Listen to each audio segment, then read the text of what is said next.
katonda like mbera ne moments zange ne mutegeranga nze kati omuyaga bwe gwafuga omungi mu 2019 sina mulimu ndi buto bikintu like ni confused kati nintoola awo ningamba katonda waba agenda kuyimusa omutindo kati agenda kuyimusizaawa nentandika okunoonya wendirectinga amaanyi katonda nomugamba nti kati katonda amaanyi gatadde wano oba oyimusiza omutindo kwe kuddayo okusoma buli bwe nayitanga mu hardship mufo ky'okusula nga ntunula nga ndowooza ku bizibu nasula ntunda nga nsoma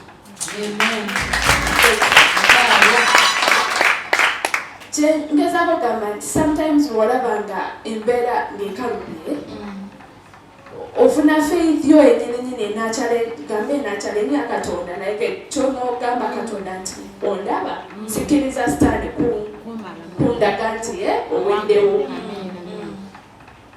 mu first semester yange nali nakapulayingira course najja pulayingira ndiri okutoba nataka kuzaala bage ne bantimba nti bagituwadde biki kubanga makerere munanga si buli apply nanti afuna ne batimba nti batuwadde twali 14 ne bankubira esimu nakazaala baby nga 2 weeks ne bankubira esimu mikwano gyange gingamba batuwadde kurosita jangu tutandika okusoma kiki konze kale ngenda kujja sinayimba nivira nti nakazaala kati immunization yaffe njukire yasookera ddala nga baby wange wa 6 weeks bwenava immunization kutira ku ssomero ndabe bakola ki bo be batuwadde nabo course nabazaala bavaana mu lecture mukwano gwange omu nga batandika nga 3 weeks ago mukwano gwange omu nga sitandika nandinatowero mukwano gwange omu nemugamba nesanga mukwano gwange omu nemugamba ojja kubanga ompeereza nga notisi biki nga musomi nagamba Doreen anti eno course ankunyumize course they were applying it kuba 2015 munkomi eyakagraduatinga akati sikimanti ejja kuba ya simu tojja kusomera gisomera ku simu okuva 2015 up to 2019 twala 2019 awo ningamba okay kati awo ngabitabusi nagamba olina okujja n'omwana wo naye ojja kugisoma physical tejja kusoboka ku simu ningamba oba kati ate bino byenatandise naabisobola naye katonda ng'ayinza byonna the next Monday nange nentandika okujja nga nsoma n'omwana wange nambaleka mu shedi nenkomawo nenyosa nezuuka mu class nenkomawo nenyosa kati munnange that was a joke like people used to be like ani nanyini mwana oyo like kiki naye tasobola kulinda mubabi n'abamu ba classmates bange nange nga banjogerako nawo ngaalinga mu 8 weeks nga abantu banjogerako oyo abaana abisobola lodi kosi nzibu nonaye katonda nga tutambuza semester nga tutoola bibuuzo etwatoola ebibuuzo nafuna 4.2 anti buli omu yakebera lisiti naddamu nakikebera nibaddamu ne babuuza kyekigenda mu maaso azinga oli omuwala ali alina pepe yalina 4.2 kyali tekibanako mukozi netujja mu semester tukati nga nina different respect abalinga bansaasira kati nga balina okusoma nange kukyanga bo belina okusaasira kati nga nina respect yanjawulo netutoola katonda n'abamwesiga ne semester 4.2 mukyali 14 nga tuli 5 abalaba bagira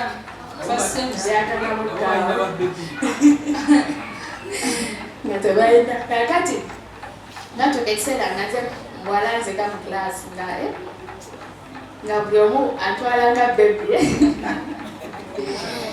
kati munange covid n'abaawo kati covid bwe yabaawo nze mu kifo ky'okutwalibwa ensi biki nebaza mukama wala bali worrying about funding, what.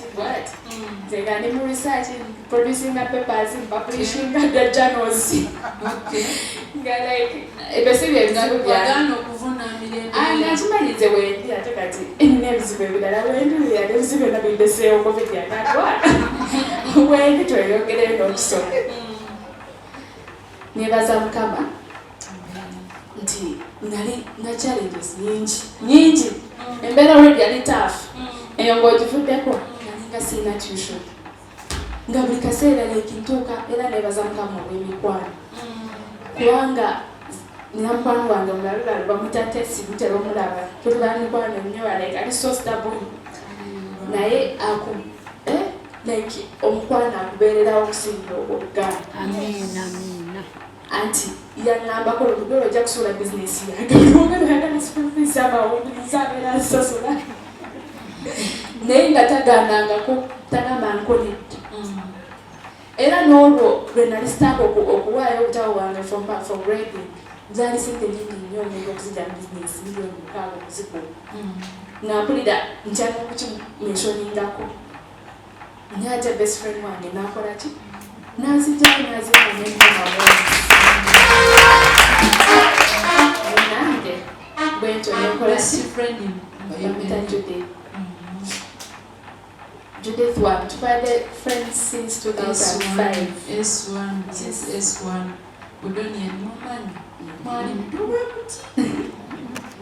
Yajeeleza n'okuswitchinga on computer nali sina backup. Natugenda mu lab. Atenga yeye avega yazanga. Nga baba bimanyi natugenda mu lab nangamba jangu kati mbiyiriza abantu baliwo switchinga on. Oprintinga board. Waliwo tubokalaringa akapepa.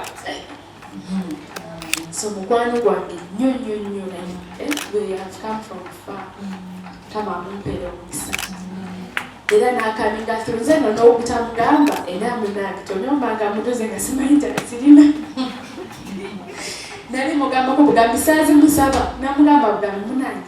Eya mzee gift and are you going to graduate? Are you going to hand in? Namugamba nenda munange.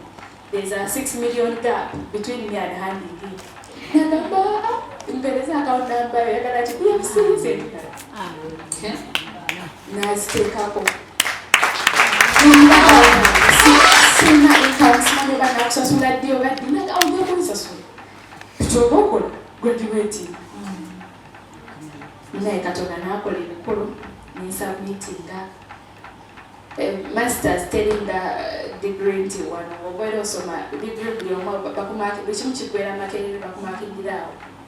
Masters bw'obeera nga okoze research n'abalala abayivu mu mayunivasite amalala independently balina okukakasa nti kyokoze magezi oba Okopi. So mubeeramu eyo session ya external examiners. Nebigenda mu external examiners abasinga biserako gwera eyo n'oddamu kutonda byewakoze abalabala bigulamu. Okay. Nebaza mukama nti tewali external examiner yampa less than 75.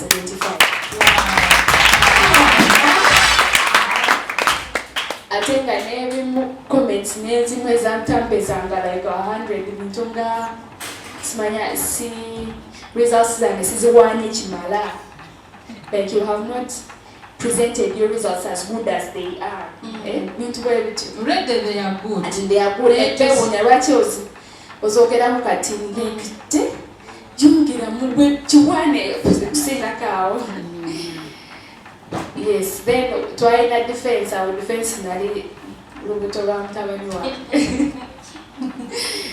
Defense actually kwala olunaku mami we yali aveebweru nzijukira mwena abamusikulisaayo temwakola kitemwandaba. Enkeera the next morning when nalina defense kati nga sigenda kubata bongo bwina lubuto ate mbuteekamu excitement yamba mangu okutta. Enkeera nga nina defense. Defense lwaki baliyita defenses okoze ekyokoze kati n'abayivu batuula ne bakakasa nti ofaso gwakikoze. After that ne balaba buli kituli ekirimu kati obeeranga mu kooti oba weedifendinga ebituli bwe bisituka ku byoyogera awo oba ogudde nga tubiddamu. Nebaza mukama mu defense nafuna 8.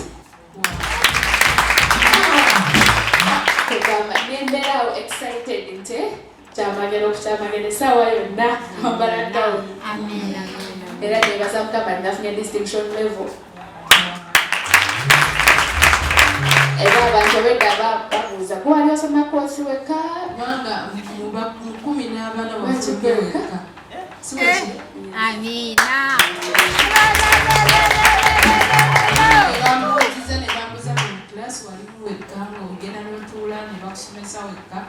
Class ali munzeka naye nga bwe nkugambye process buli wamu wabeerawo eyo sibe eyo awo buli process ezo babwe bagenda basigala awo naye nga nabo mbasabira bajja kutuuka kubanga era obwera oyo nokayitamu. Amina. So nebaza mukama tunagraduate nze nebaza mukama Obujulizi sawa about 2 months ago nafuna baby boy kuga mukama mulungi era mulungi ekiseera kyonna sebaliza abantu ba Word of Salvation.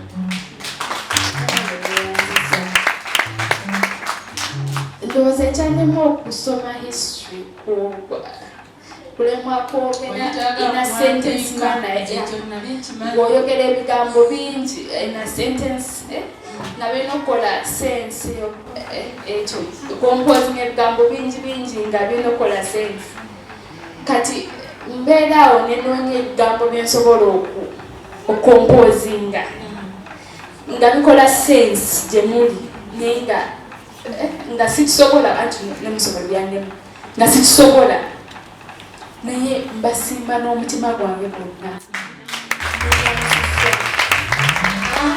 nasiimye mwakoze emirimu ewaka nti mwasulayo mufumbye musavinze mutukubidde amasimu mutuzuukusiza mutulabiridde nga babebi mumpadde ebirabo mwetaddemu ssente bane mukama bawomukisa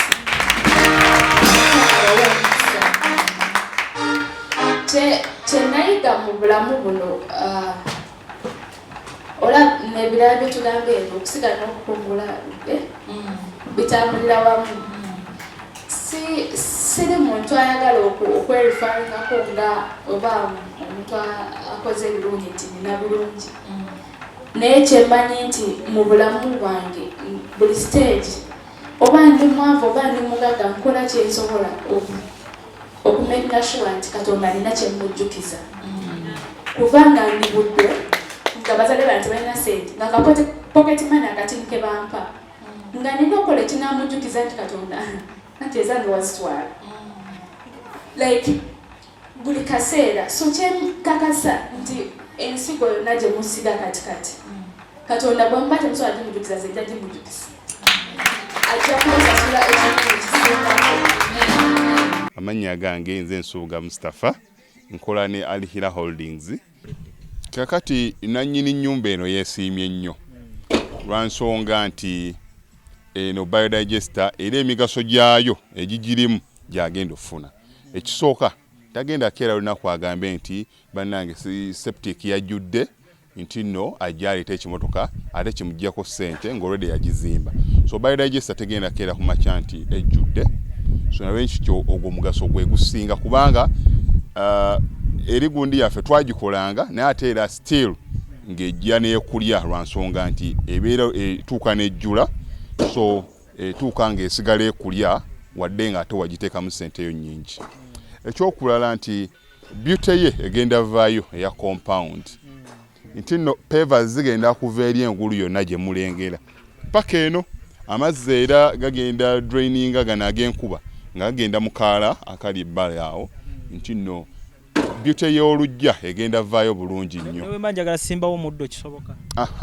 N'oba oyagala simbawo muddo ogwo kubanga kati singa owa kamera waffe akulaga nti nno system ogira nti eri wansi fuuti 2 kweno level kwe tuyimiridde wansi fuuti nga 2 so omuddo kakube guyina emirandira gitya guba gujja mmera. Yes bannange tetukolera bagagga bokka ate era tetukolera tetusijja bayita baavu omuntu wa wansi omufuna mpola ffenna gye tuggwa nange ndi mufuna mpola so sikolera bantu sina kika kye ngamba mbu nno nkolera baneeno wabula buli omu nga bwozze bwe tukola ki bwe tukwata kati Alihira Holdings Uganda Limited tusangibwa Kamoocha Prince Charles Drive plot 45 Kamoocha we wali offices zaffe tulina namba z'amasimu esooka ya Airtel 07017669992 neya MTN 0789224230 abasinga batumanyira mu biodigester kuba bwe tuvudde nnyo mu kamera naye nga baklanti baffe abapya n'abakadde bagenze bakitegeera nti no ne general construction yenna mwetuli.